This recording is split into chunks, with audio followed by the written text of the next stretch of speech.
കിഴക്കൻ ഇന്തോനേഷ്യയിലെ ഫ്ലോറസ് ദ്വീപ് ഭൂകമ്പം റിക്ടർ സ്കെയിലിൽ 7.7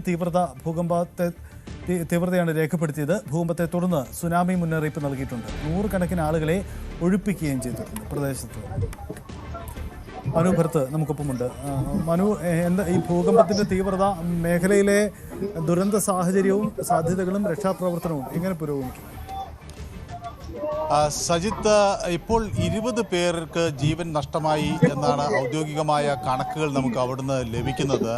ഇന്തോനേഷ്യയിൽ നമുക്കറിയാം, ഈ പ്രദേശം, ഈ ഫ്ലോറസ് ദ്വീപും ഇതിൻ്റെ അനുബന്ധ ഇടങ്ങളുമൊക്കെ ഫയർ ലൈൻ ഏരിയയിലുള്ളതാണ്.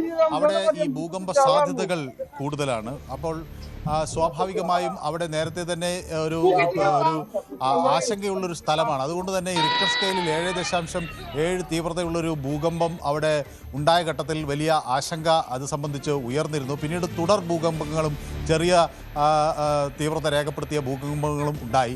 ഇതിനെ തുടർന്ന് സുനാമി മുന്നറിയിപ്പുകൾ നൽകിയിരുന്നു. എന്നാൽ ഇപ്പോൾ ഓസ്ട്രേലിയയും മറ്റുള്ള പ്രദേശങ്ങളിലും സുനാമി സാധ്യത ഇല്ല എന്ന സ്ഥിരീകരണം വരുന്നു.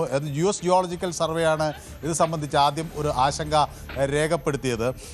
ഏതായാലും ഈ പ്രദേശത്ത് നേരത്തെ നമുക്കറിയാം, 2004 സുമട്രയിൽ ഒരു വലിയ ഭൂകമ്പമുണ്ടായി. അതിനെ തുടർന്ന് ഏതാണ്ട് 2.5 ലക്ഷത്തോളം ആളുകൾ അന്ന് പലതരത്തിൽ അത് ബാധിക്കപ്പെട്ടു. അതിൽ 2,20,000 പേരോളം മരിക്കുകയൊക്കെ ചെയ്തു.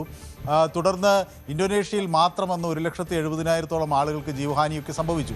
അപ്പോൾ ആ ഒരു സാഹചര്യത്തിലാണ് ഈ സീസ്മിക് ആക്ടിവിറ്റി സാധ്യത കൂടുതലുള്ളൊരു പ്രദേശം എന്ന നിലയിൽ ഇവിടെ ഒരു ഭൂകമ്പം ഉണ്ടായപ്പോൾ അത് വലിയ ഒരു ആശങ്കയ്ക്ക് വഴിവെച്ചത്. പിന്നീട് ആളുകളെ അവിടുന്ന് മാറ്റിപ്പാർപ്പിക്കുന്ന ഒരു സാഹചര്യം ഉണ്ടായി. തീരപ്രദേശത്തുള്ള ആളുകളെ, കിഴക്കൻ തീരത്ത് ആണ് ഈ പ്രദേശം, അവിടെ ഈ ദ്വീപ് സമൂഹങ്ങൾ മുഴുവൻ ഈ ഭൂകമ്പം വരാൻ സാധ്യതയുള്ള സ്ഥലമായാണ് ആക്കപ്പെടുന്നത്. അതുകൊണ്ട് പലയിടങ്ങളിൽ നിന്നും ആളുകളെ മാറ്റിപ്പാർപ്പിക്കുന്ന സാഹചര്യം ഉണ്ടായി. കെട്ടിടങ്ങൾക്ക് കേടുപാടുകൾ സംഭവിച്ചതിൻ്റെ ഒരു വിശദാംശം നമുക്ക് കാണാൻ കഴിയും. പക്ഷേ ഇത് വീണ്ടും തുടർന്ന് ശക്തമായ ഭൂചലനം ഉണ്ടാക്കുമെന്ന ആശങ്കയെ തുടർന്നാണ് ആളുകൾ അവിടുന്ന് മാറി താമസിക്കാനും റെഡ് അലർട്ട് പോലുള്ള നിർദ്ദേശങ്ങളുമൊക്കെ നൽകിയത്. അപ്പോൾ അത് വലിയ തോതിലൊരു പരിഭ്രാന്തി ഉണ്ടാക്കിയിട്ടുണ്ട്. ഇനി ഈ മരണസംഖ്യ കൂടുതൽ ഉയരുമോ എന്നുള്ള ഒരു ആശങ്കയാണ് ഇപ്പോൾ നിലനിൽക്കുന്നത്. ഏതായാലും വലിയ സുനാമി പോലുള്ള വലിയ ദുരന്തങ്ങൾക്ക് സാധ്യതയില്ല എന്നത് വലിയ ആശ്വാസം പകരുകയും ചെയ്യുന്നു. സൈജത്ത്,